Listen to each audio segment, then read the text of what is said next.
Hi guys! Good morning! Welcome back po dito sa Gandara SRU channel for Showbiz Update. Andito na naman nga po akong muli nagbabalik. Ang nagmamaganda ninyong kachismosang Kim Pao, wala na pong iba. Ang lokaret na si Gandara SRU upang magatid po sa inyo ng latest update at fresh happenings patungkol kina Kim Chiu and Paolo Avellino. And para nga po sa umagang ito, ang tatalakayin natin at pag-uusapan ay mayroon nga pong kinalaman dito sa binabalak nga po kina Kim and Paolo. So dapat ay maging alert po tayo dito. May mga chika kasi na kumakalat, totoo man o hindi, maigi na rin po na handa ang Kim Paulansya. Gano'n naman kasi talaga dapat, di ba? Pero bago po ang lahat sa mga di pa nakaka-subscribe sa ating channel, maaari lamang na pindutin po ninyo ang subscribe button natin at notification bell na nariyan sa baba upang kayo po yung maging updated at ma-notify tuwing may bago tayong chika at balita hinggil sa Kim Pao.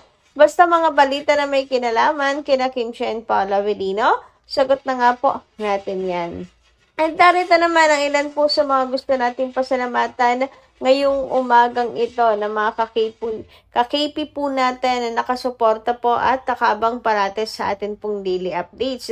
And bilang pasasalamat, magbabasa tayo ng ilang comments po para mabigyan na rin ng tinig ang mga opinyon at bawat reaksyon ng Kim Pao fans hinggil po sa mga nangyayari at mga balita kina Kim and Paolo. And eto na nga ang first commentary natin para po sa umagang ito ay si Ma'am Edith Nadonsa. Nako, maganda ng umaga po, Ma'am Edita, at shout out. Sabi niya, "Hay nako, si Lord na lang ang bahala. Wish namin na may second slot. Wish namin na by the second slot na marami nang manood ng The Alibay. Please naman, attention to every fanay ng Kim Pao. Tutok tayo sa The Alibay on Monday, April 6, 2026. Will be at 8:45 p.m. ha? Ha. Salamat. Manood tayo by Monday. I-open nyo ang TV natin at 8:45 ng gabi. Hindi muna tayo manonood ng show nila Gerald. Boring. Ayaw namin ng gulo kasi may mga barilan. Putukan, ang ingay, sakit sa tenga. Well, congrats Pao as the best actor sa series ng The Alibay. Galing mo, Pao. Kay Gerald, huwag na lang babaero kasi ayaw namin masaktan ulit si Kimi. Kaya, no to Gerald. Humanap na lang siya ng ibang kapareha niya. Dadma, nakakainis. Ayan, attention nga po mga kakimpaw. 8:45 p.m. simula po sa Lunes. Pero kasi Ma'am Edith na doon hindi naman lahat ng Kim Paulansya kasi ay nandito lang po sa Pinas. Marami din pong hindi makapanood na nasa abroad, nasa ibang bansa. Kaya matutulong na lamang din po ay manood online. Ganun pa man, malaking tulong po iyon para makakatch po tayo ng casual viewers. Ang target po talaga natin ay casual viewers, mga kakipi. Well, kaya naman po yan, basta pakatutukan lang po ang kwento ng The Alibay. Actually, maganda rin po yung napaganda rin po yung yung pagbaba ng ads count. Ang lugi naman doon ay yung management, guys, sa pagbaba ng ads count, hindi naman ang Kim Pao. Pero kasi bayad na ang Kim Pao pero mga kakipi, mas matututukan po at hindi may inip ang casual viewers. Sa simula kasi, syempre kinukuha pa po natin ang atensyon ng mga casual viewers. So, may inip nga naman sila kung daming ads. Pero once na makuha na po natin at mahook po sila, kahit sandamakmak na ads na po yan, mag-aabang na sila kasi alam nila na napakaganda po ng istorya ng The Alibay. Malay nyo, maging maganda po ang pwesto ng Kim Pao sa second slot, 'di ba? Blessing in disguise. Sabi nga 'di ba, hanapin pa rin po natin ang bright side sa anuman pong pangyayari at sitwasyon. And ngayon, ito yung kailangan po natin sa sitwasyon ng Kim Pao. Anyway, dumako naman tayo ngayon dito mga ka-KP po sa next commenter natin. Shout out at magandarang umaga, Miss Lat and Home Hunter. Sabi niya, Miss Gandara, para sa akin nga, baka naghiwalay na ang Kim Pao dahil kay Nadine na yan. Kaya wala nang pakailam si Paolo kay Kim. Basta walang tatalikod kay Kim, bahala na si Paolo. Mahilig talaga siyang makipartner sa ibang babae. Basta hanggang Kim Pao lang tayo. Dapat lang talagang walang manood dyan kay Nadine and Paolo kasi balimbing si Paolo kay Kim. Hindi siya loyal kay Kimi. Kahit pick nilang dalawa, wala man lang. Baka may kissing scene pa yan sila ni Nadine, ha? At hi ko. Hindi ko makalimutan ang sinabi ni Paolo na may in love ka daw talaga kapag lagi kayong magkasama. Sa bibig na niya lumabas. Tapos, 2 months pa silang magkasama lagi. May sinabi pa talaga yan si Paolo na gusto niya marami. Gusto niya sabay-sabay. O kaya isa yan si Nadine GF niya rin. Kaya nakakainis dahil sobrang mahal natin ang Kim Pao. Tapos kawawa naman si Kim. Malay nga natin kung GF niya talaga yan si Nadine. Ayaw lang nilang aminin kasi lahat nang naging leading lady niya, GF niya. Pero ugali niyang ayaw umamin. Nahalata naman sa mga kilos nila. Before Kimi, may sinabi pa nga yan si Jay, very special to me. Kaya meron talaga yan sila. Sobrang sakit naman ginagawa ni Paolo kay Kimi. Kaya mo ba na habang buhay ka na lang masasaktan? Kim, na habang buhay ka na lang na masasaktan, Kim? Parang walang pakialam si Paolo sa damdamin ng iba. Maging aware ka na lang, Kimi. Naguguluhan na kami kay Paolo. Nandito lang kami, Kimi, na lagi nakasuporta sa'yo. Hindi ka namin iiwan kailanman. God bless us all, be safe. Ayan, Miss Lat and Home Hunter. Bakit gano'n? Parang parami ang mga nagko-comment ng negative, ano? Dahil sa project ni Paolo Avellino. Daming nagiging balimbing po ngayon. But anyway, masasabi ko lang po, Miss Lat and Home Hunter, kung ayaw niyo po suportahan ng project ni Paolo Avellino with Nadine kasi nga solid Kim Pao lang tayo at wala nang iba, okay na po yun. Wag na lang suportahan, period. Sabihin nilang, nako, wag natin suportahan yan kasi hindi naman Kim Pao project yan. Dapat solid tayo kina Kim and Paolo.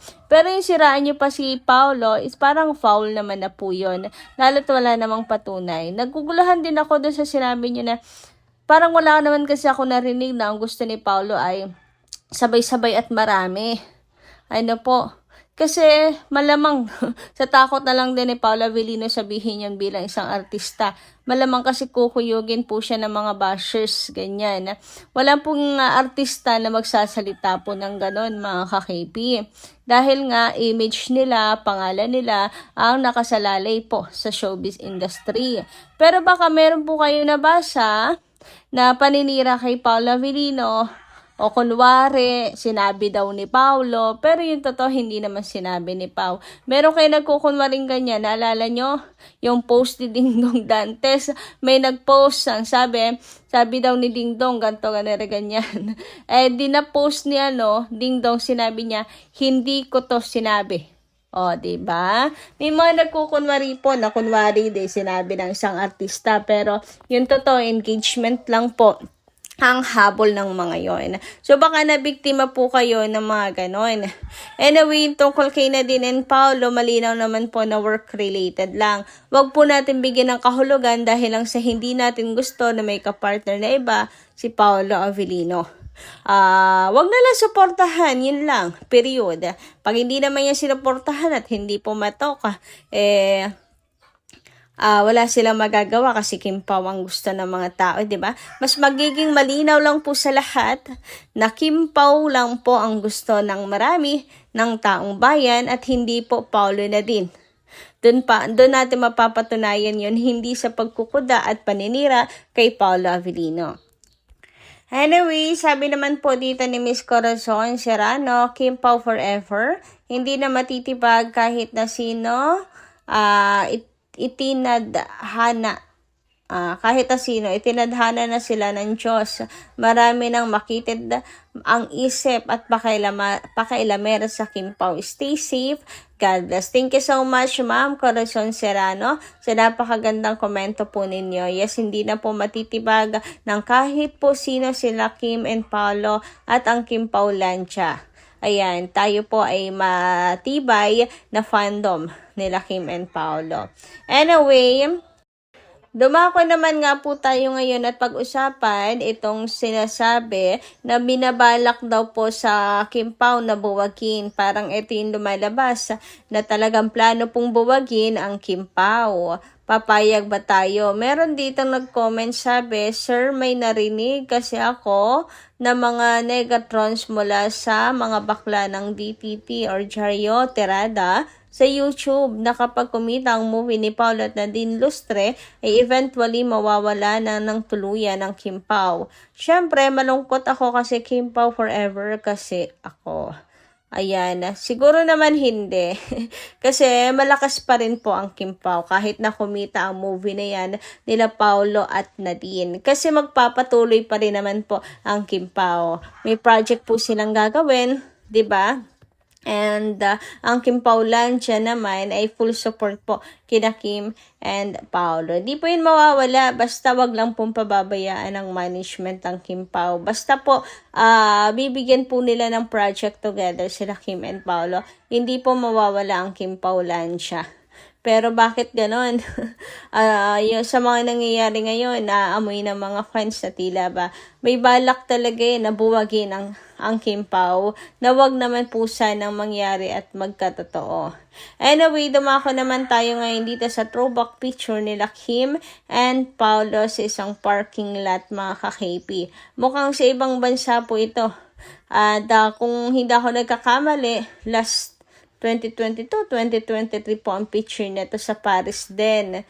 Hindi ko lang din alam bakit nauungkat po ito ulit ngayon or sadyang namimiss lang ng Kim Pao Lancha ang Kim Pao at panay ang hanap kung nasaan siya. Well, ang mga Kim Pao Lancha naman talaga sa ngayon puro throwback photos muna ang ina-upload since wala nga pong paramdam si Kim and Paolo na magkasama silang dalawa. Si Pao man po magparamdam pero hindi nililinaw kung magkasama talaga sila ni Kimi sa Paris na nagbabakasyon. Si Kim naman din wala rin pong ipinupost na kahit na para ma-connect man lang ng mga fans kung may connection nga ito. Konektado po kay Paolo Avelinos ganap. But anyway, ayun na nga mga ka-KP. Bukod sa throwback na yan, iba naman yung throwback na pinagmumukhang latest lang. Iba yung namimiss lang sila Kim and Pao. Ay, tawag dito. Iba yung inaalala lang yung throwback memories ng Kim Pao sa pinagmumukha ng latest yung picture. And masasabi natin na ito po ay old picture nila Kim and Paolo. Pero ayun nga, dala na rin siguro ng pagkamis kina Kim and Paolo. Hindi na malaman kung nasaan silang dalawa. Ayan, 'di ba? Ang mga Kim Pao Lancha kasi talaga, na po, nauuhaw na rin po sa ayuda. Kaya naman, Kimi, ay magparamdam ka na kahit man lang medyas nasuot mo ngayon. So, yun lang po muna ang ating update. Maraming salamat po guys sa inyong pakikinigan. Kita-kits po tayo muli sa mga susunod pa natin, chika. Maraming salamat at mag-iingat po kayo malagi. Good morning!